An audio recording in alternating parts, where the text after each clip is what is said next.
pretty active tonight. I felt we really got some very good football players to help our football team. I know Jamal came down and talked to you about Irv Smith Jr. and the type of H-back / tight end / fullback that can be another mismatch guy for our offense. We got very active moving back in the third round. There were a lot of players still on our board that we think can help our football team.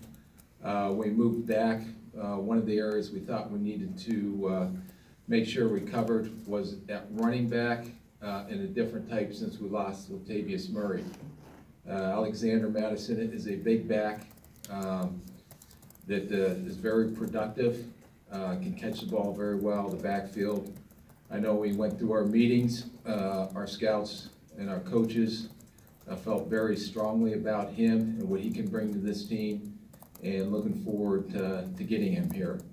Tomorrow, I think we have 9 picks, 4 or 5, 4 6s and 3 7s. Was that the final total? So it should be a very active day tomorrow. By having all that, we're going to have a lot of draft picks and draft currency to pretty much move up and down any way we want to go. We can move up in the 4th, up in the 5th, down. So we'll see how it all unfolds. But I know we do have a lot of good football players on our draft board, and a lot of players that can come in and help our football team. So I'll go ahead and open it up for questions. Rick, how do you feel overall about your roster right now? Filling 3 needs there. No, I think that's definitely helped, especially on the offensive side. I think that was a big boost for our offense. I know, there's we're going to still add a lot of players that I think can come in and help this football team tomorrow. So we'll just continue to do what we're doing and then continue to keep adding to this roster, get the best 90-man roster we can put together, let everybody come in and compete, and we'll go from there. Was Irv Smith the guy you kind of targeted heading in? And yeah, we had a lot of. Be there at that spot? We were hoping for sure, holding our breath a little bit. We had a lot of activity when we were on the clock, but just like Garrett Bradbury, he was just a player that we weren't not going to trade out of. He was too valuable to us for what he can bring to the offense. Does the selection of him change Kyle Rudolph's status at all? No, we got Kyle Rudolph's here. 2 different styles, what Kyle does and what Irv can do. So just totally 2 different types of tight ends. What about Mattison was different from some of the other running backs? What about him was special to you? I think, his inline vision. I know his ability to go forward on contact, a lot like Latavius did for us. I know his ability to catch the ball. I know his ability in pass protection. And I know we have to have multiple backs in this offense. And we wanted something that was similar to a Murray type. And we felt, that Alexander can definitely do that. Were you impressed by that crazy workload he got late in the season? Yeah, no, we watched all the tape on him, and it seems like the more carries he gets, the more work he gets, the more he gets lathered up. And, to have that type of 1-2 punch along with the current backs we also have, we're going to have a pretty good stable of running backs. Rick, speaking of Kyle Rudolph, he said last week that he would welcome a contract extension but hasn't gotten an offer. Is that something that's potentially on the table? I never talk business. Was offense the primary objective, or did the board just break that way? I think there were some defensive players there, but I also know we have some young guys that we took last year that very excited to see in the progress they made. We had a couple guys coming off injuries. I know Jalen Holmes has had a tremendous offseason. I think he's up to 300 pounds right now. So, we feel very confident about the guys we have. Since Afadi came back, he's totally changed his body and what he has done. So we have a lot of guys that I think it's going to be a very competitive roster on the defense. And I think tomorrow we'll be able to even add some more on the defensive side with what our board looks like right now. How's Mike doing up there as you're taking offensive players? He obviously probably weighs in about. Coach Zim was very happy that we got the offense going, but also every time we do trade the back thing, it's irritating to him. But he knows that we're going to get some really good players tomorrow. So he was ready to unplug the phones again like he is every year. Rick, you said on Tuesday that you think there's the most draftable players you've had on your board in a while. Did that make it easier for you to move back and just amass picks? Yeah, with 9 picks and with, like I said, I thought this is a very deep draft class and it's a very deep, lot of very good football players that are still on the board for Saturday. It was, I think, one of the more unique classes.